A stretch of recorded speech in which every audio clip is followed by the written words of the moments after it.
আপনি এক কথায় বলছেন, এক মুখে বলছেন বিচার করবেন, আর এক মুখে তাদের পুনর্বাসন প্রক্রিয়া শুরু করেছেন।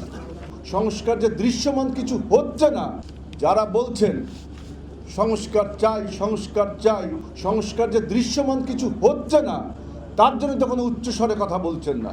সংস্কার যে ধীরগতি, এই ধীরগতিকে আরও স্পিডি করবার জন্য আপনাদের তো উচ্চস্বর নেই। আপনারা শুধু এমন একটা ব্যবস্থা সৃষ্টি করেছে যে নির্বাচন চাওয়া, যেটা গণতন্ত্রের পূর্বশর্ত, সেটা মনে হয় একটা ক্রিমিনাল অফেন্স শুরু করেছে। মনে হচ্ছে একটা ক্রিমিনাল অফেন্স, আমরা নির্বাচন চাচ্ছি। কারণ রাজনৈতিক দল সৃষ্টি হয় কী জন্য? রাজনৈতিক দল সৃষ্টি হয় রাষ্ট্র পরিচালনা করবার জন্য।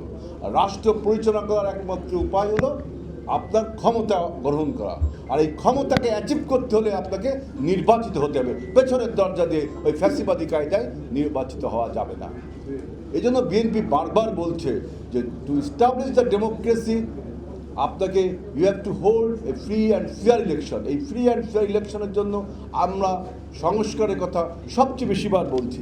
আজকে যারা সংস্কারের কথা বলেন, বলছে কি মৌলিক সংস্কার। আমি কতগুলো টেলিভিশনে জিজ্ঞেস করেছিলাম যে মৌলিক সংস্কার বলতে জামাতে ইসলামী বাংলাদেশ বা নাগরিক কমিটি আপনারা কি বোঝাচ্ছেন? আবার একই সাথে তারা বলছে গণপরিষদ। টেলিভিশনে আমি বললাম যে গণপরিষদ একটা নতুন সংবিধান রচনা করবার সময়, একটা দেশ যখন স্বাধীন হয় তখন হয়। আর আজকে যদি আপনি গণপরিষদ করেন, তাহলে আপনি সংস্কারের কথা বলছেন কেন? সংস্কার যদি বলেন, তাহলে তো গণপরিষদ একটি সংবিধান রচনা করবে, তখন আপনি সংস্কারের কথা বলেন। সংবিধান যখন রচনা হবে তখন সব কিছু হবে। আজকে এখন তার সংস্কারের কথা বলতেন কেন? দু রকমের কথা। আপনারা গতকালকে পরশুদিন প্রথম আলো পত্রিকার একটি আর্টিকেল পড়েছেন, ডক্টর রেহমান সোমান লিখেছে যে সংস্কার প্রস্তাবের কথা যারা আজকে বলছেন, সংস্কারের কথা, রাষ্ট্র মেরামতের কথা বলছেন, আবার বলছেন গণপরিষদে নতুন সংবিধান হবে। তাই তো ঘোড়ার আগে গাড়ি জুড়ে দেওয়ার মতো হয়ে গেল। সংবিধান যদি রচনা করতেই হয়, তাহলে আপনি সংস্কারের কথা বলছেন কেন? এই দুই রকম কথা বলছে কেন? এবং এই কথাগুলোকে বলা হয় প্যারাডক্স। এগুলো স্ববিরোধী কথাবার্তা। যেমন বলে যে আমরা নির্বাচন চাই না, আগে সংস্কার চাই। আমি দেখলাম একটি রাজনৈতিক দল 300 আসনে মনোনয়ন দিয়ে বসে আছে। টেলিভিশন এসে বলছে নির্বাচন দরকার নেই, আগে সংস্কার করব।